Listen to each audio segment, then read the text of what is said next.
चलिए आज हम आपको बायोलॉजी वाटिका में स्वागत करते हैं यूट्यूब चैनल पर जहानाबाद। आज हम एक 12th क्लास का टॉपिक लेकर आया हूँ। उस टॉपिक का नाम है चारग्रेफ ऑफ रूल्स, जिसको हिंदी में कहते हैं चारग्रेफ का नियम। तो चलिएगा इसको अच्छे ढंग से समझेंगे कि चारग्रेफ का नियम क्या होता है।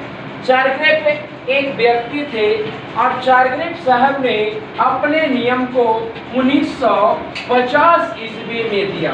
चारग्रेफ ने अपने नियम को 1950 ईस्वी में दिया और चारग्रेफ ने क्या बोले कि एडेनिन बराबर थायमिन होता है और गुआनिन बराबर साइटोसिन होता है। चारग्रेफ ने क्या बोले कि डीएनए में नाइट्रोजनी क्षार होता है, डीएनए में नाइट्रोजनी क्षार होता है और यह नाइट्रोजनी क्षार एडेनिन बराबर थायमिन होता है और गुआनिन बराबर साइटोसिन होता है। यानी चारग्रेफ का कहने का मतलब क्या है कि A बराबर T का T बराबर A और G बराबर C का C बराबर G। अगर किसी बच्चा को समझ में नहीं आ रहा है वो आसानी ढंग से समझेगा कि अजीत नाम के लड़का शादी कर लिया तन्नू के साथ और गौरव नाम के लड़का शादी कर लिया चांदनी के साथ, तो अजीत हो गया दुल्हा और तन्नू हो गया कन्या। यानी दुल्हा बराबर कन्या, कन्या बराबर दुल्हा,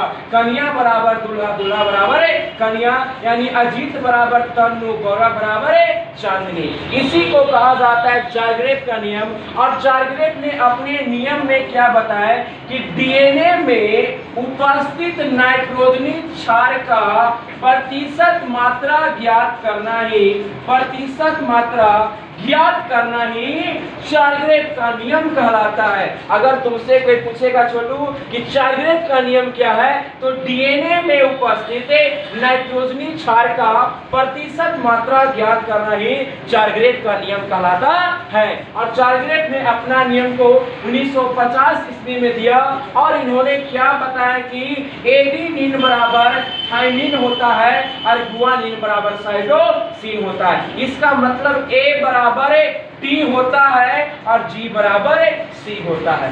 अब इसके बाद क्या चला, चारग्रेफ ने अपने नियम में क्या बताया, बहुत ही अच्छे बात बोले थे। चलेगा इसको एक नए अंदाज में इस टॉपिक को लेकर चलते हैं। अब इसके बाद क्या हो छोटू कि जो चारग्रेफ का नियम है, तो अजीत तो शादी कर लिया था तन्नू के साथ और गौरव किसके साथ कर लिया था, चांदनी के साथ कर लिया था। तो जब देखिएगा किसी के शादी ब्याह होता है तो दुल्हा और कन्या के बीच में जब शादी हो जाता है तो पीछे एक गेटरी जाकर बांधता है। गेटरी मतलब आप लोग समझ जाएंगे, जैसे कन्या का चुंदरी हो गया और दुल्हा का गमछे वगैरह हो गया, उसमें जब बांधता है। तो जब अजीत के शादी जब तन्नू के साथ हुआ तो शादी ब्याह तो सब हो गया, लेकिन जब लड़की विदा होने लगी तो क्या हुआ, उस समय वो गिड्ढा बनाता है।